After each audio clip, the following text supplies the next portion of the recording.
Assalamualaikum warahmatullahi wabarakatuh. Kami dari kelompok 6 akan menjelaskan tentang monitoring pertumbuhan anak dan edukasi berbasis chatbot dengan Flutter. Adapun anggota kelompoknya yaitu saya Arfi Lidiawati sebagai Project Manager dan akan menjelaskan tentang backend development. Ada Azila Wandani yang akan menjelaskan front-end development. Fahira Surya Adisti yang akan menjelaskan tentang UI UX. Lalu ada Ranti Putri Nian yang akan menjelaskan tentang back-end development dan ada Zivani Ananda yang akan menjelaskan tentang front-end development. Pertama-tama kita akan memasuki latar belakang. Stunting merupakan masalah gizi kronis yang berdampak pada pertumbuhan fisik dan perkembangan kognitif anak, terutama akibat kurangnya pemantauan pertumbuhan dan minimnya akses edukasi gizi yang mudah dipahami oleh orang tua. Di era digital, pemanfaatan teknologi mobile menjadi solusi strategis untuk mendukung pencegahan stunting sejak dini. Oleh karena itu, aplikasi Stunting Care dikembangkan untuk membantu orang tua memantau tinggi dan berat badan anak secara berkala melalui visualisasi grafik yang informatif serta menyediakan edukasi stunting berbasis chatbot yang interaktif. Aplikasi ini diharapkan mampu meningkatkan kesadaran dan peran aktif orang tua dalam menjaga tumbuh kembang anak secara berkelanjutan. Selanjutnya akan dijelaskan oleh teman saya Fahira. Ini ada arsitektur teknologi yang kami pakai pada perancangan aplikasi ini, yaitu kami menggunakan front-end berbasis Flutter, framework berbasis Flutter, yaitu framework UI modern yang mendukung pengembangan lintas platform atau Android dari satu basis kode. Dia menyediakan tampilan antarmuka yang responsif dan konsisten di berbagai ukuran layar perangkat, dan juga mendukung pengembangan cepat melalui hot reload atau kodenya tidak perlu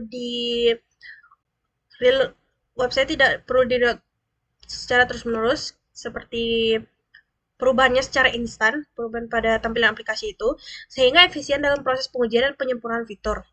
Di sini backend kami menggunakan Dio dengan Node.js, yaitu dengan penggunaan data pertumbuhan, ada integrasi chatbot, manajemen database, dan di sini database kami menggunakan PostgreSQL.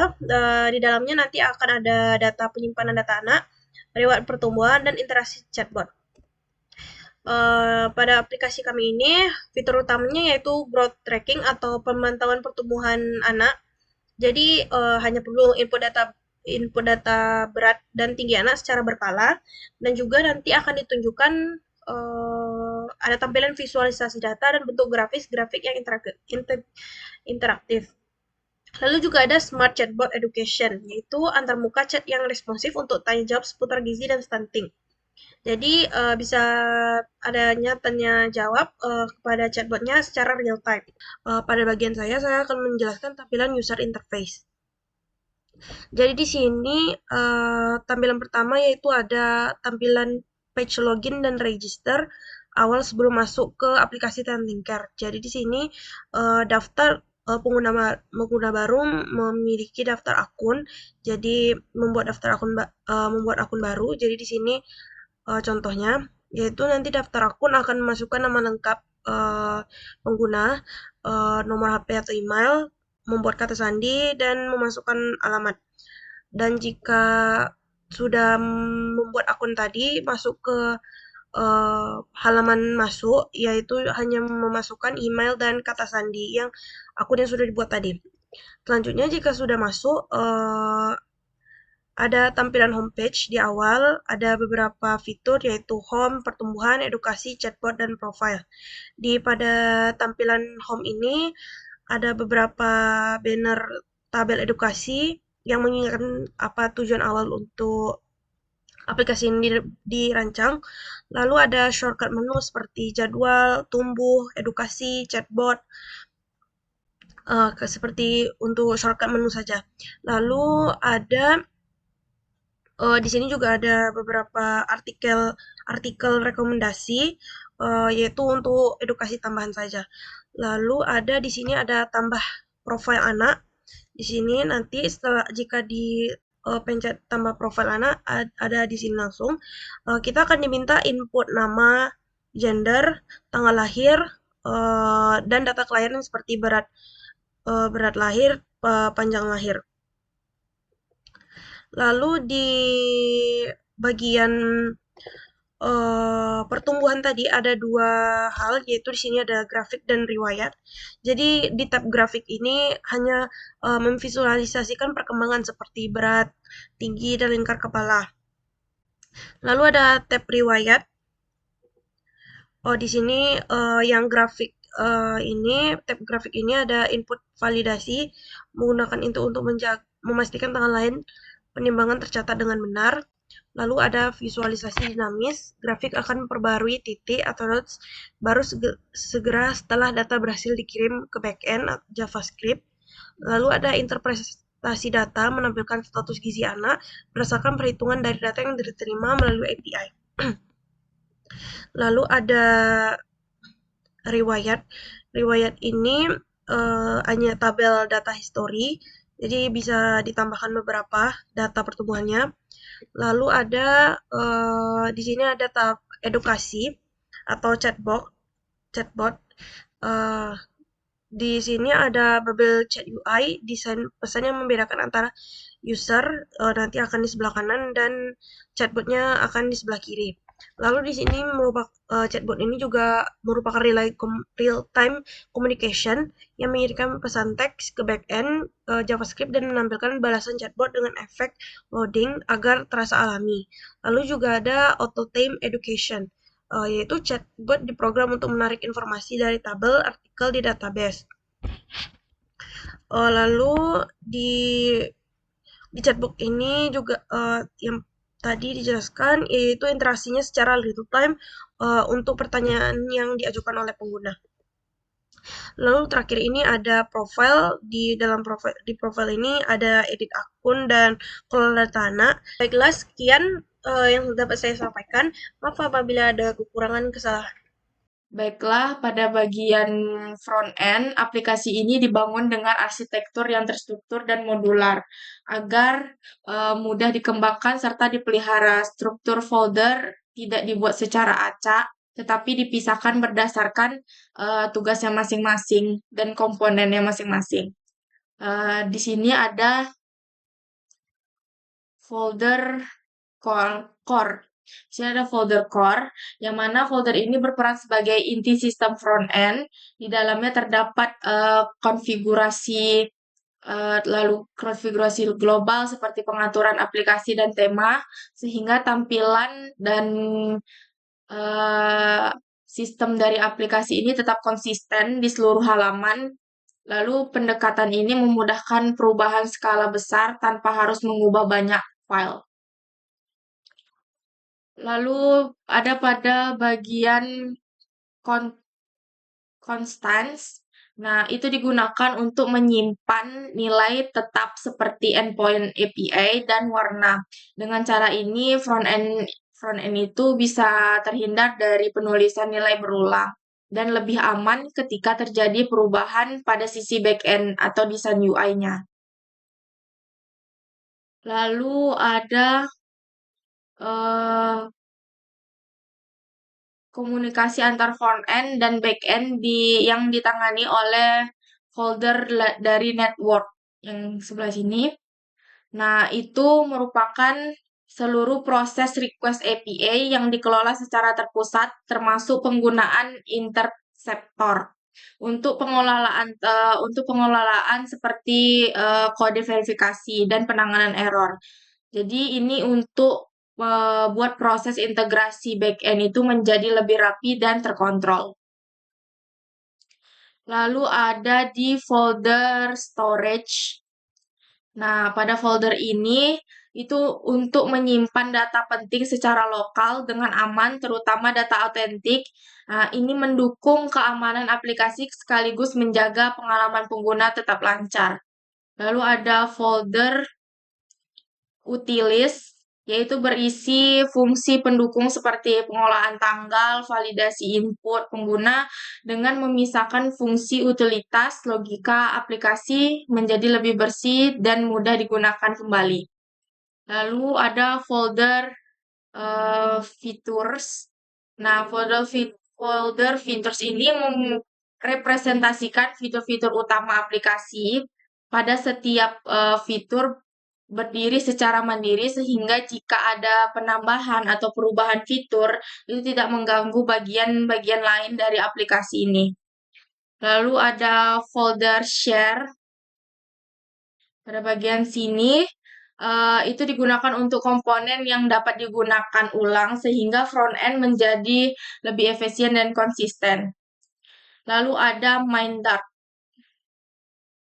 Untuk pada bagian main Dart ini, itu berisi titik awal aplikasi itu dijalankan dan itu berfungsi untuk menghubungkan semua komponen-komponen yang telah kita buat tadi, komponen front end yang telah disusun dan dikelompok-kelompokkan pada masing-masing perannya dan disatukan di main Dart ini.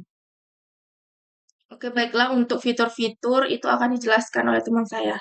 Di sini saya akan menjelaskan mengenai folder features, yaitu folder yang berisi fitur-fitur apa saja yang terdapat di dalam sistem kami.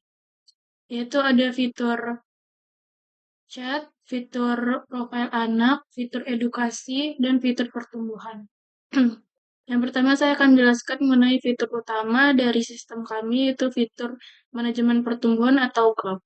Di sini terdapat 4 komponen. Yang pertama itu ada add growth entry screen, yaitu formulir input di mana orang tua bisa memasukkan data fisik terbaru anak seperti tinggi dan berat badan secara berkala. Lalu selanjutnya ada growth screen, yaitu halaman utama yang berisi ringkasan mengenai status gizi anak saat ini. Lalu selanjutnya ada growth history screen, yaitu halaman yang berisi riwayat pertumbuhan dalam bentuk daftar, sehingga orang tua dapat memantau perkembangan anak dari bulan ke bulan. Lalu selanjutnya ada growth detail screen, yaitu halaman yang berisi mengenai penjelasan detail mengenai status pertumbuhan anak dengan klasifikasi apakah anak tersebut tergolong normal atau memiliki resiko stunting. Lalu selanjutnya ada fitur edukasi, yaitu fitur yang mempermudah orang tua untuk mencari edukasi atau mencari informasi mengenai pencegahan stunting. Yaitu ada artikel detail screen, yaitu halaman khusus yang berisi konten edukasi secara mendalam, lengkap dengan informasi dan informasi gizi yang valid. Lalu ada artikel screen, yaitu daftar artikel yang disusun secara sistematis agar mudah dijelajahi oleh pengguna. Lalu ada education screen, yaitu halaman utama yang merupakan pusat informasi yang menampilkan kategori edukasi dan artikel-artikel terbaru mengenai pencegahan stunting. Lalu selanjutnya ada fitur profil anak, yaitu pada profil anak, orang tua dapat memantau perkembangan anak dengan add child screen, yaitu digunakan untuk mendaftarkan profil anak ke dalam sistem stunting care. Lalu ada child detail screen, yaitu berisi tentang profil lengkap dari si anak tersebut sekaligus jadi akses utama sebelum pengguna melihat data pertumbuhan spesifik anak tersebut. Lalu ada children list screen, yaitu berisi daftar nama anak yang didaftarkan oleh orang tua. Jadi di sistem ini orang tua dapat mendaftarkan lebih dari satu anak. Lalu yang terakhir yaitu fitur chat atau chatbot AI, yaitu fitur yang menyediakan layanan konsultasi berbasis AI. Yaitu sini ada chat conversation, yaitu pada halaman ini pengguna dapat berinteraksi langsung dengan AI secara real time. Karena chatbot ini dirancang untuk menjawab pertanyaan orang tua mengenai gizi dan gejala stunting dengan cepat dan akurat. Lalu ada chat screen, yaitu halaman utama layanan dari chatbot ini, di mana pengguna bisa memulai sesi konsultasi dan melihat riwayat obrolan sebelumnya dengan asisten cerdas atau chatbot AI kami. Lalu di sini ada chat provider, yaitu bertugas untuk mengelola aliran pesan antara input pengguna dengan API chatbot agar agar respon AI-nya terasa cepat. Lalu di sini kami menggunakan dua model, yaitu ada chat message model dan chat session. Chat message itu digunakan untuk membedakan mana pesan yang diketik oleh AI dan mana pesan yang diketik oleh pengguna. Jadi kesimpulan dari front-end kami yaitu front-end ini aplikasi yang dirancang dengan prinsip modular dan reusable untuk meningkatkan efisiensi pengembangan, kemudahan maintenance, serta kesiapan aplikasi untuk dikembangkan secara lanjut. Sekian penjelasan dari saya. Baik, di sini saya akan menjelaskan back-end pada bagian fitur chatbot-nya, di mana file utama pada fitur ini adalah AI Service. Nah, jadi file AI Service ini adalah bagian back-end yang mengatur cara chatbot menjawab pertanyaan pengguna pada sistem pemantauan gizi anak. Nah, di dalam file ini ada tiga library. Yang pertama itu ada Axios. Nah, jadi Axios ini digunakan untuk menghubungi layanan AI. Kemudian ada config. Config ini untuk mengambil APK dan model, dan kemudian itu ada query. Nah, jadi query di sini digunakan untuk mengambil data anak serta pertumbuhan dari database. Kemudian di sini ada function generate response. Nah, jadi fungsi ini bertugas untuk menghasilkan jawaban chatbot berdasarkan pesan pengguna. Nah, jadi alur sederhananya, jadi sistem itu mengecek apakah API AI ini tersedia. Nah, jadi jika tidak tersedia, sistem menggunakan jawaban cadangan. Nah, jadi jika tersedia, sistem mengambil konteks data anak, kemudian menggabungkan riwayat chat dan mengirimkan ke AI, kemudian mengembalikan jawaban ke pengguna. Nah, jadi dengan cara ini chatbot tetap bisa berjalan walaupun AI bermasalah. Kemudian di sini konteks chat kami menggunakan content message, di mana chatbot hanya mengirimkan 10 percakapan terakhir agar tetap relevan dan efisien. Kemudian di sini ada function bell system prompt. Nah, jadi bagian function ini digunakan untuk membuat chatbot menjawab sesuai kondisi anak, bukan jawaban umum gitu. Nah, jadi yang dilakukan itu mengambil data anak, kemudian mengambil data pertumbuhan terakhir, menghitung usia anak otomatis, dan mengambil artikel edukasi terbaru. Nah, jadi semua data ini dijadikan satu konteks agar jawaban chatbot lebih akurat dan edukatif. Kemudian di sini ada instruksi untuk AI. Nah, untuk AI-nya. Nah, jadi AI diarahkan berperan sebagai asisten kesehatan anak dengan tugas yang pertama itu menjelaskan pertumbuhan, kemudian memberi saran gizi, kemudian membahas stunting, dan menyarankan konsultasi jika diperlukan. Kemudian ada function fallback response. Nah, jadi jika AI tidak tersedia, sistem tetap menjawab berdasarkan kata kunci seperti stunting, gizi, ASI, MPASI, dan G-score. Nah, jadi ini tuh memastikan agar chatbot tetap berfungsi dan tidak error. Kemudian function yang terakhir itu ada calculate age. Nah, jadi function ini untuk menghitung usia anak dari tanggal lahir dan menampilkannya dalam hari, bulan, atau tahun agar mudah dipahami orang tua. Nah, jadi kesimpulan dari file ini, jadi kesimpulannya back-end chatbot ini dirancang agar responsif, kontekstual, tidak bergantung penuh pada AI, dan mendukung pemantauan stunting secara berkelanjutan. Baik, selanjutnya akan dijelaskan oleh teman saya Ervi Lidiawati. Baiklah, di sini saya akan memberikan penjelasan dari logika Z-score service DTS. Kode ini berfungsi sebagai otak untuk menghitung status gizi anak berdasarkan standar WHO menggunakan metode Z-score. Yang pertama yaitu ada struktur utama dan alur data. Kita menggunakan Classic Score Service yang bertanggung jawab untuk mengambil data antropometri seperti berat badan, tinggi badan, umur, dan gender, lalu menghitung nilai statistikanya dan mengklasifikasikannya ke dalam kategori kesehatan. Selanjutnya ada calculate Z-score, yaitu fungsi utamanya adalah menerima input user, menghitung BMI secara manual, lalu memanggil fungsi privat untuk menghitung 4 indikator utama, yaitu berat badan menurut umur, tinggi atau panjang badan menurut umur, berat badan menurut tinggi badan, dan indeks massa tubuh menurut umur.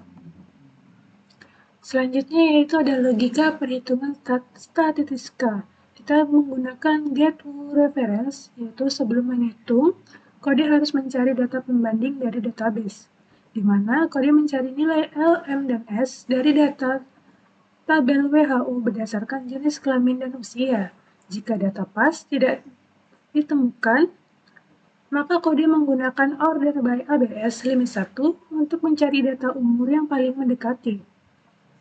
Selanjutnya yaitu ada compute score atau rumus LMS WHO.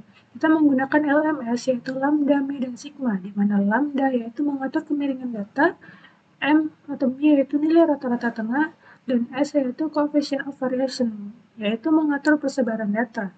Di mana jika L mendekati 0, rumus berubah menjadi logaritma untuk menghindari pembagian dengan 0. Selanjutnya yaitu ada logika klasifikasi untuk penentuan status. Di sini ada beberapa klasifikasi seperti klasifikasi berat badan menurut umur, klasifikasi tinggi badan menurut umur, dan lain-lain. Setiap fungsi ini menggunakan threshold atau ambang batas yang diambil dari gold standard. Sebagai contoh yaitu ada klasifikasi berat badan menurut tinggi badan. Jika di bawah min 3 yaitu gizi buruk, jika min 3 sampai dengan min 2 yaitu gizi kurang, jika min 2 sampai plus 1 yaitu normal, jika di atasnya yaitu risiko gizi lebih atau obesitas. Selanjutnya kita menggunakan determine overall status yaitu logika kesimpulan. Fungsi ini menggabungkan semua hasil untuk memberikan satu status final di dashboard. Hierarki keputusannya mencangkupi yaitu cek apakah ada yang sangat buruk, jika ya langsung berisiko tinggi, cek apakah ada yang kurang atau pendek, jika ya berisiko sedang, cek apakah semua normal, jika ya status gizi baik, baik jika ada yang di atas normal maka akan mengembalikan yaitu perlu pemantauan. Yang terakhir yaitu sistem recommendation atau generate recommendation. Fungsi ini bersifat cerdas, ia menggunakan set string agar tidak ada saran yang duplikat atau kembar. Sebagai contoh, jika terdeteksi kurang gizi, ia mengambil daftar saran dari recommendation.underweight. Jika terdeteksi stunting, ia menambahkan saran dari recommendation.stunted. Hasil akhirnya adalah daftar tips kesehatan yang dipersonalisasi sesuai kondisi anak. Sekian penjelasan dari saya. Selanjutnya, kami akan menjelaskan tentang demo aplikasi. Baiklah, ini adalah tampilan awal dari aplikasi kami. Selanjutnya ini adalah halaman daftar dan masuk. Jika pengguna belum punya akun, pengguna dapat mengklik daftar. Selanjutnya pengguna diminta untuk menginputkan data seperti nama lengkap, email atau nomor HP, kata sandi, dan alamat.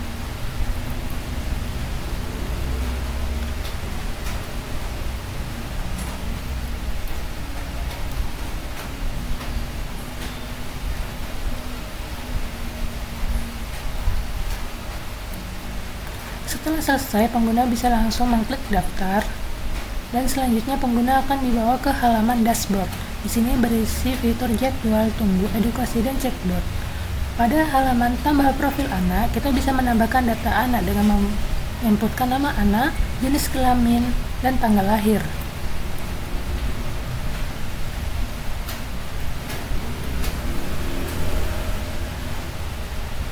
Kita juga bisa memasukkan data kelahiran, namun data tersebut bersifat opsional. Jika tidak dimasukkan pun tidak masalah.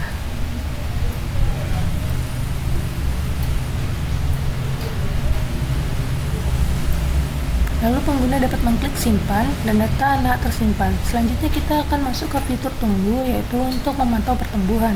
Kita bisa mengklik tambah data pertumbuhan dengan menyebutkan tanggal pengukuran, berat badan, tinggi badan, dan lingkar kepala.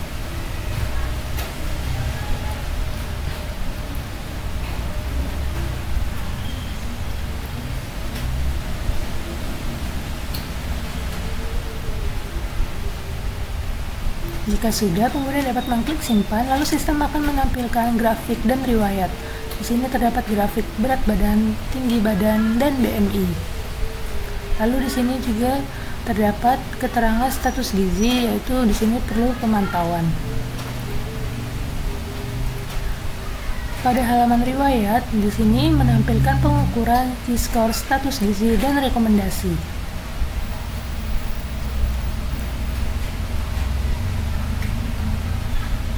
Selanjutnya yaitu ada fitur chatbot. Jika rekan belum ada percakapan, di sini kita dapat memulai chat baru dengan mengklik chat baru, lalu mengisi pertanyaan. Sebagai contoh, kita membuat apa itu stunting, lalu sistem akan menjawab pertanyaan tersebut. Contoh lain, kita bisa mengklikkan empati, Lalu sistem akan menjawab pertanyaan tentang empati.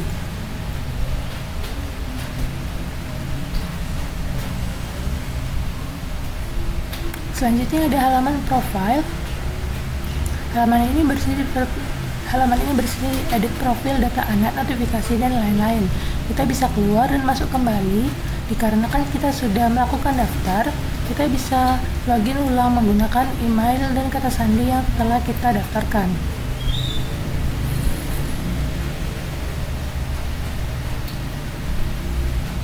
Jika sudah selesai, pengguna dapat mengklik masuk.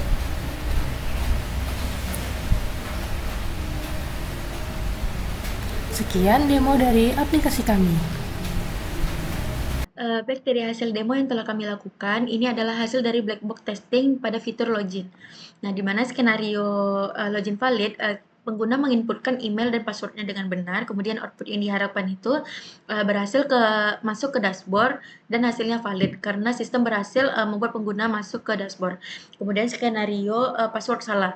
Nah, jadi pengguna menginput email dengan benar, kemudian passwordnya salah. Nah, jadi output yang diharapkan itu muncul pesan error dan itu hasilnya juga valid karena sistem berhasil memunculkan pesan error.